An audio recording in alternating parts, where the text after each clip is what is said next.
പണത്തിന്റെ സ്വാധീനമൊക്കെ എങ്ങനെയൊക്കെയാണ് വിലയിരുത്തപ്പെടുന്നത്? അപ്പോൾ താങ്കൾ എങ്ങനെയാണ് അതിനെ കാണുന്നത്? ദിലീപ് കുറ്റം അല്ല, നമ്മൾ നിയമത്തെ ആദരിക്കുന്ന, നീതി സംവിധാനത്തെ ആദരിക്കുന്ന സമൂഹമാണ്. അവിടെ ഒരു കോടതി പറഞ്ഞിരിക്കുന്നു ഇയാൾ കുറ്റവിമുക്തനാണ്. നമ്മളത് ആദരിച്ചേ പറ്റത്തുള്ളൂ.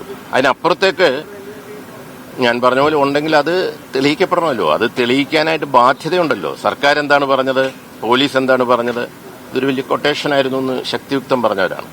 അവർക്ക് തെളിയിക്കാൻ ബാധ്യതയുണ്ട്. അപ്പം അത് ഉണ്ടെന്നല്ലാതെ പിന്നെ കാശിന്റെയും എന്താ പറയാ അവരുടെ പിടിപാടൊക്കെ പറയുകയാണെങ്കിൽ നമുക്ക് അക്കാര്യത്തിൽ നമ്മുടെ നാട്ടിൽ അത്തരം കാര്യങ്ങളൊക്കെ നടക്കാറുണ്ട്. പക്ഷെ ഇതും അതുമായിട്ടൊന്നും ഞാൻ കൂട്ടിക്കുഴയ്ക്കുന്നില്ല.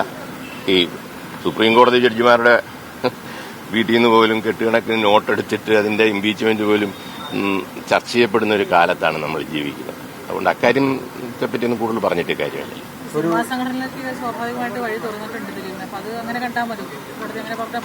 സിനിമാ സംഘടനകള് അന്ന് അദ്ദേഹത്തെ പുറത്താക്കിയെങ്കിൽ ഇന്ന് നിയമപരമായിട്ട് അദ്ദേഹത്തെ തിരിച്ചെടുക്കുന്നതിനൊന്നും ഒരു നിയമപരമായിട്ട് കുഴപ്പമൊന്നും ഞാൻ കാണുന്നില്ല. പക്ഷെ എനിക്ക് തോന്നിയത് ഇന്നലെ വിധി വന്നിട്ട് അതിന്റെ ജഡ്ജ്മെന്റ് പോലും വരുന്നതിന് മുമ്പ് ഒരു ആവേശം സിനിമാ സംഘടനാ നേതാക്കന്മാർ കാണിക്കുന്നത് ഈ സംഘടനാ നേതാക്കന്മാരുടെ ഉള്ളിലിരിപ്പ് സ്ത്രീപക്ഷമാണോ അല്ലെങ്കിൽ അതിനെപ്പറ്റി അവർക്കൊരു നിഷ്പക്ഷതയാണോ എന്നൊക്കെ ഒരു തോന്നലുണ്ടാകും. അതിനുള്ള ടൈമുണ്ടല്ലോ.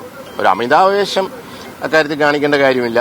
ദിലീപിനെ വെറുതെ വിട്ടെങ്കിൽ അവർക്ക് തിരിച്ചെടുക്കാം. പക്ഷെ അത് ജഡ്ജ്മെന്റ് പോലും വരുന്നതിന് മുമ്പ് അങ്ങനെ കയറി പറയേണ്ടിയിരുന്നോന്ന് എനിക്കൊരു തോന്നലുണ്ട്.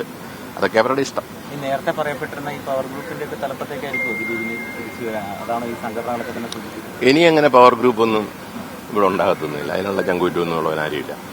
പവർ ഗ്രൂപ്പൊക്കെ അത് ജനത്തിന്റെ മുന്നിൽ അത് നമ്മൾ ഓപ്പൺ ചെയ്യപ്പെട്ടു. അത്തരം പവർ ഗ്രൂപ്പുകളൊക്കെ ഇന്ന് കൈകാലിട്ടടിക്കുന്ന ഒരവസ്ഥയാണ്. അതൊന്നും ഇനിയും പോകുമെന്ന് എനിക്ക് തോന്നുന്നില്ല.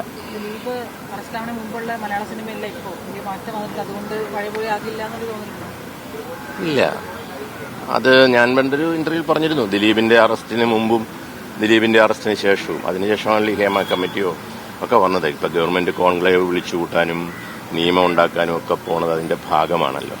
അത് അറിഞ്ഞോ അറിയാതെയൊക്കെ അങ്ങനെ സംഭവിച്ചു പോയതാണല്ലോ. അതുകൊണ്ട് ഇനിയുള്ള കാലത്ത് കുറച്ചുകൂടി നീതിപൂർവമായിട്ട് കാര്യങ്ങളൊക്കെ പോകുമെന്നാണ് ഞാൻ ചിന്തിക്കുന്നത്. Okay, thank you.